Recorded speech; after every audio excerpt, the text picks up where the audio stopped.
Welcome to Plot Twist Radio, the show where creativity, storytelling, and the unpredictable path of the creative life all collide. I'm your host, Erin Egnatz.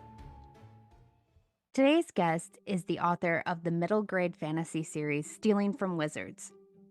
He's also an engineering instructor and a prop maker, which means he lives at the intersection of imagination and I can actually build the thing my characters are doing.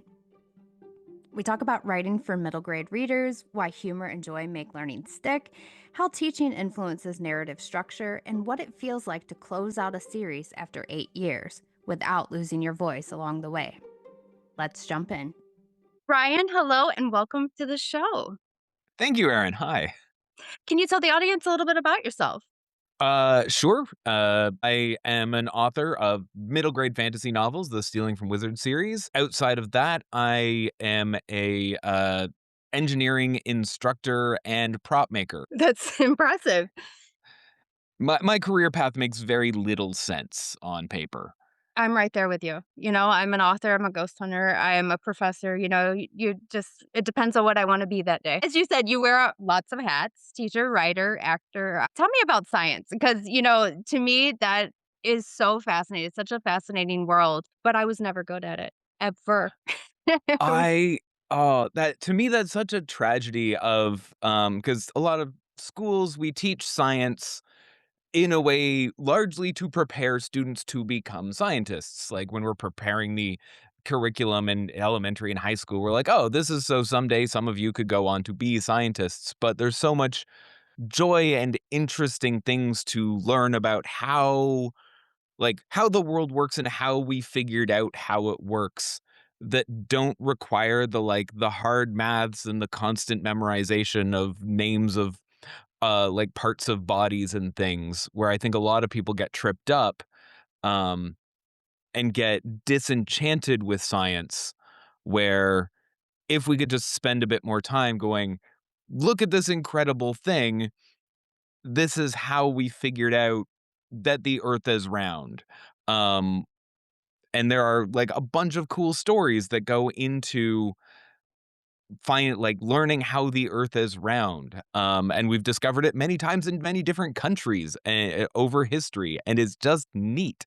And that storytelling, I think, is a fascinating thing. And some of the best science communicators you see out there, like Carl Sagan famously and Hank Green right now, are great at like tying a story in to the science communication, so you get excited about the science and then accidentally learn a thing. So was there a moment when you realized, "Oh, I can use science to make fiction better or even funnier?"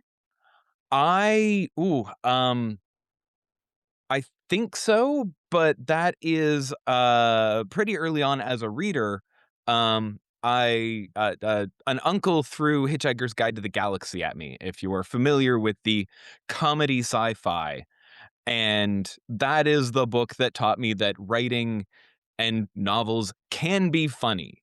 Before that, I was reading kids' books, and I guess they had jokes, but nobody had ever done exciting things with words. And then further on, I got sort of hooked on Douglas Adams and discovered that he was also a science nerd and had science nerd books. And there's Last Chance to See, which I can say like nothing but the best things about, is a travelogue documentary of finding endangered species around the world written by Douglas Adams in the Douglas Adams funny style. And I started to see the sort of interconnection between good storytelling and humor and keeping people on board. And I bring that into teaching as well, is that we learn better when we're happy. We learn better when we're having fun. We remember things better when we're laughing and enjoying the process. And so the more of that we can bring in, the better. Absolutely. I noticed that because I teach history, and, if you kinda just drone on and on and on about it, people are like, "Eh, whatever." But if you make it interesting, it's a whole different concept. You're teaching the same thing, but you're reaching more people, so I understand that. Absolutely. And there's so many good stories in history, the scandal and the intrigue. And if it's just another old man that went and fought a different old man in this year, dry as paste, and then you read Napoleon's letters to, his mistresses, and you go, "Oh, boy, history's fascinating." Oh, yeah, it can get spicy. So, what's one common sci fi or fantasy trope that makes your scientist brain kind of scream? Scream in a good way or bad way?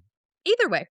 I think that the thing that I guess the thing I enjoy screaming at is the scientist who can science everything. So you see it in Star Trek, the Geordie LaForges and the Wesley Crushers, but they show up in almost every, science movie where the scientist is a scientist of everything. It's like, "Yes, yes, I can do genetic engineering and also quantum physics, and also I, am like a structural engineer," which is nonsense. In academia, you'll meet somebody who's like, "Yes, I am the greatest living mind in, quantum computing. Can you help me log into my email?" Like the genius is just so focused and so narrow. Yes, I always think of The Big Bang Theory. I don't know why, but I do. Just they're so brilliant, but then they have their quirks, like Sheldon with driving a car or something like that. Yeah, I can't watch it because it's basically just about me and my friends. As a teacher, how does explaining complex ideas to students kind of influence you when it comes to writing? Does that have any effect at all? Absolutely. Both have sort of taught me to be better at the other thing.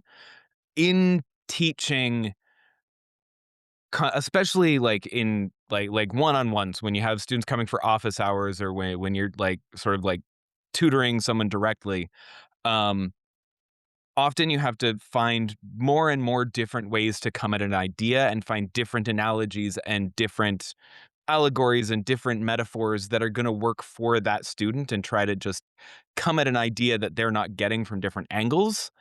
And that has made me a better writer, being able to come up with more metaphors and find things that people are going to click with and latch onto, um, in robust ways. And the other way is like thinking about writing.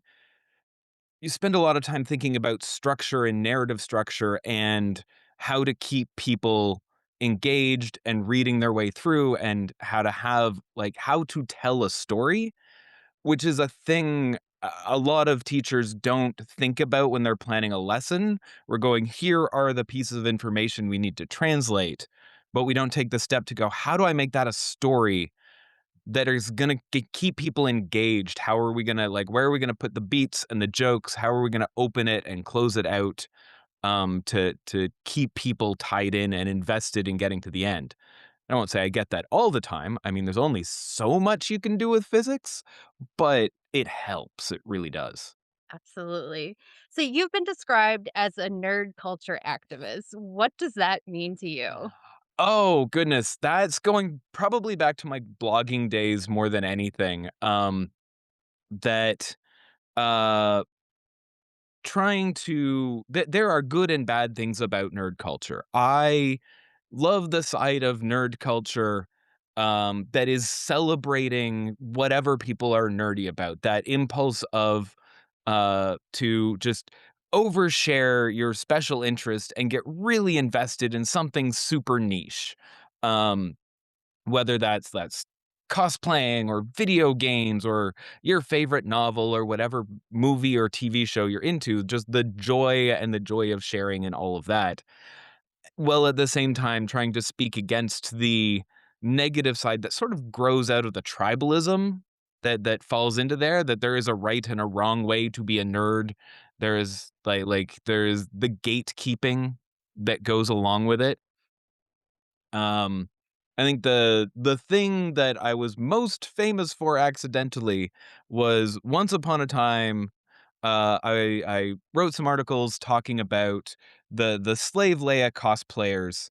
Um, so Slave Leia being the Princess Leia from uh, The Empire Strikes Back, in the sort of bronze bikini costume. Ah, yes. And I had some young man thoughts about those, and they weren't bad, but I had some of the cosplayers reach out and be like, "You don't know what's going on. This isn't what you think it is. And so I was like, all right, mea culpa, I will make a slave Leia costume for myself and I will do the thing and go and spend the time with them and learn from them. Accidentally, that blew up. My students still find the photos of that on the internet, um, which is a weird day for them. I've gotten used to it, but they always have a weird day. But spending the time in the community to understand it and go, "Oh, yeah, no, this is there are a lot of things about this that are great, and these women are finding community with each other doing this fun thing." Oh, yeah, for sure. I mean, as far as costumes go, that's epic. So let's go into your series, Stealing from Wizards. What was the inspiration for that? So it we were on a canoe trip, Northern Ontario. I'm up in Canada. So backcountry camping in Northern Ontario, and around a campfire, we got talking about the at the time overwhelming popularity of wizard school fiction. So the Harry Potters and the Percy Jacksons, and then you've got like the Wizards of Waverly Place and like a bunch of other similar things coming around that time. And we're like, well, there's no Canadian wizard school. What would a Canadian wizard school be? And that idea just sort of got stuck in my head and rolled around as we canoed. And then I got back to work and was at work being a teacher, thinking about these things. And over the course of a couple years, it just never got unstuck and eventually turned into a whole world. And now, 8 years later, a whole series. And it's a good one too. My daughter was actually reading it. I before I do interviews, I always crash read, and I loved it because I'm a big Harry Potter fan. I wanted to be in Slytherin, but I was never invited. But so I was loving it. So I have to say, my daughter who reads nothing, she was hooked on it. So you're doing something right there. Thank you. Yeah, it was sort of a shock. Like at the time when I first released the first one, it was I just needed to get the story out of my head so I could do something else with my brain and my life.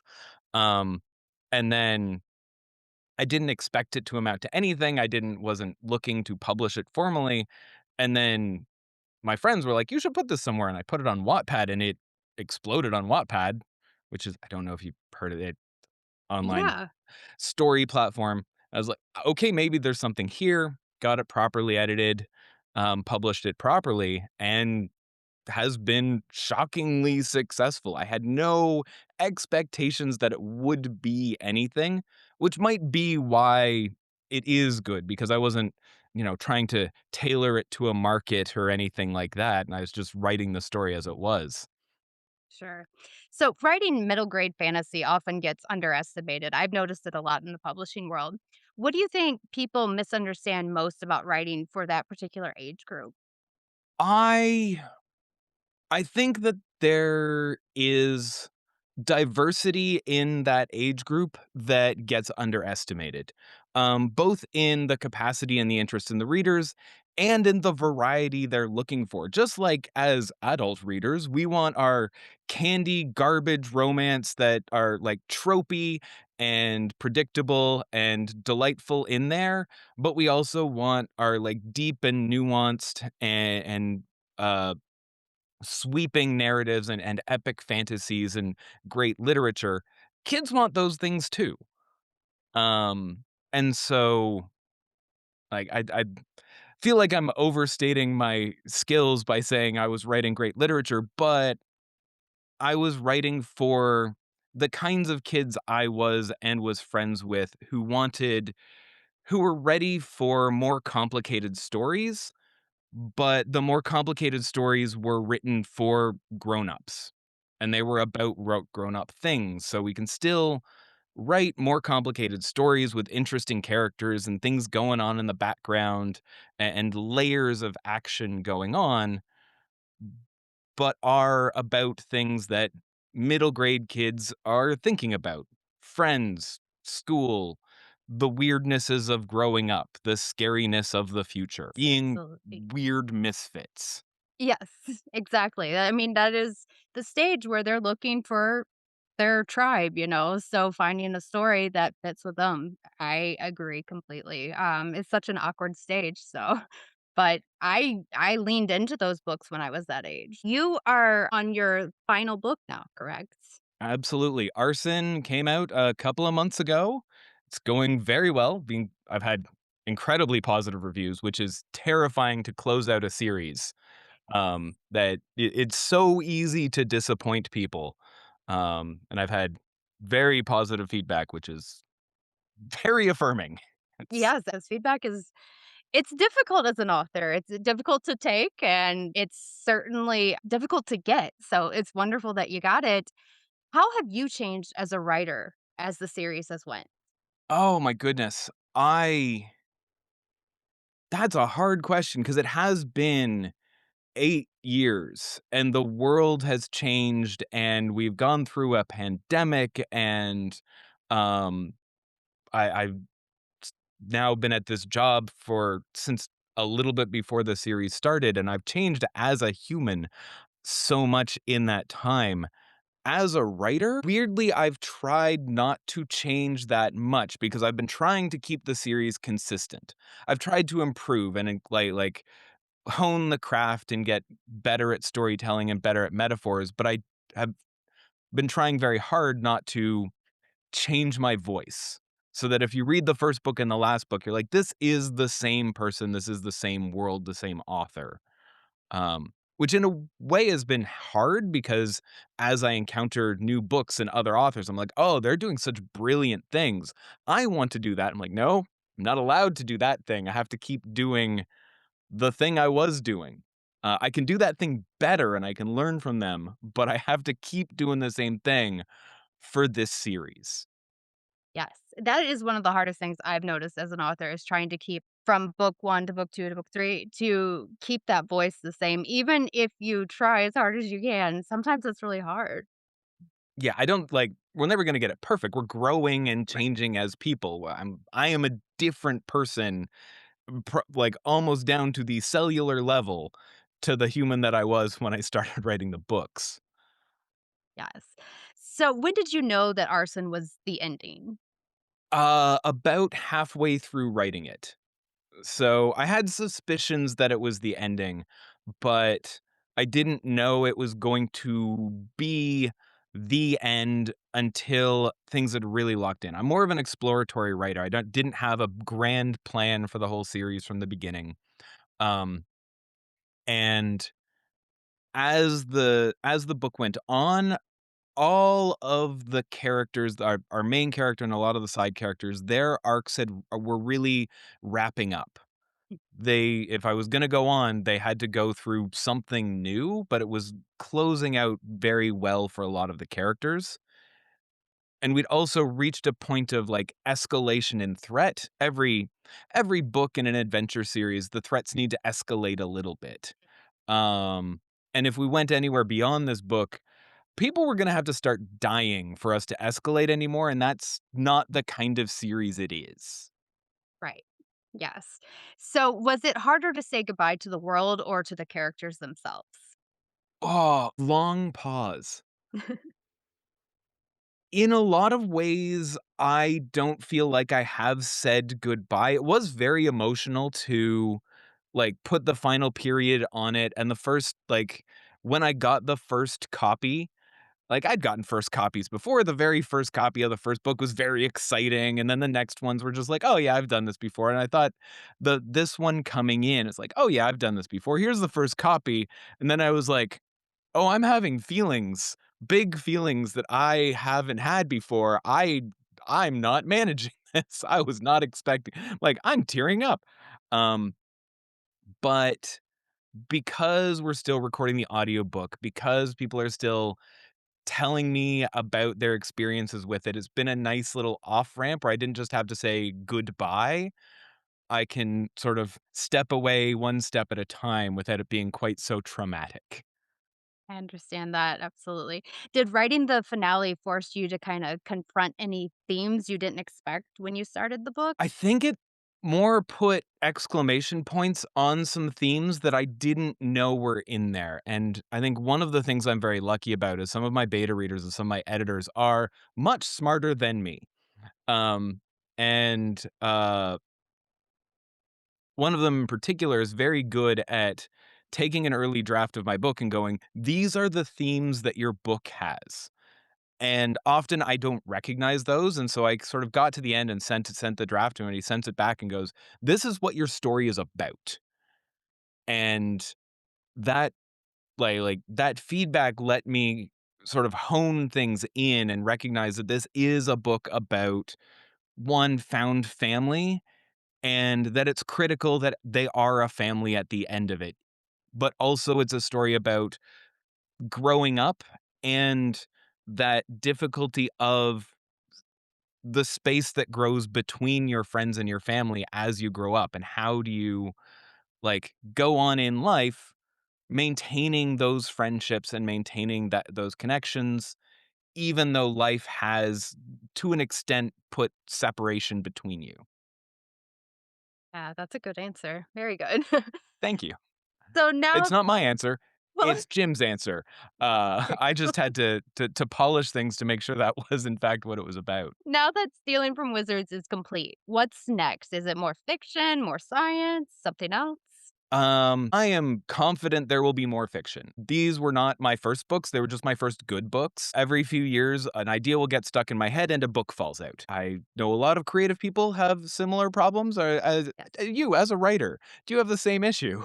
All the time, and I am one of those people that I'll start writing a series and then a different fiction story will pop up in my head and be like, "Hold on, let me go write this now," and then I have 17 different projects. Yeah, I shocked that this one I stuck with me so long. But I'm intentionally taking a break from writing to sort of relax. I think as we were talked about before, as I've been intentionally sort of stuck in one place with authorial voice and go okay, who am I now? What do I want to write? And what projects have I been neglecting for the last little while? Well, this happened. Um, so there's definitely going to be books in the future. There's a couple little baby ideas in there that are starting to get louder, but I don't know what they are, and it's going to be a couple years, I think, before any of them turn into paper. Oh, very cool. So for readers discovering the series now, what do you hope they take away from the journey? Oh gosh. I think one of the big things is a little celebration of being weirdos. It is a series about misfits. And I know a lot of Misfit series are more underdog stories where at the end of the day that everybody recognizes that the true champion was inside you all along. And this isn't quite that. This is more about discovering who you are and becoming okay with that and still being a misfit weirdo at the end.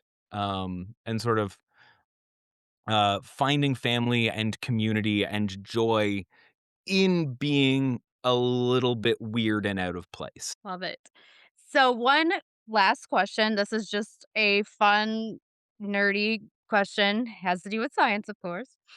If you could scientifically analyze any fictional universe purely for fun, what would it be? Muppets.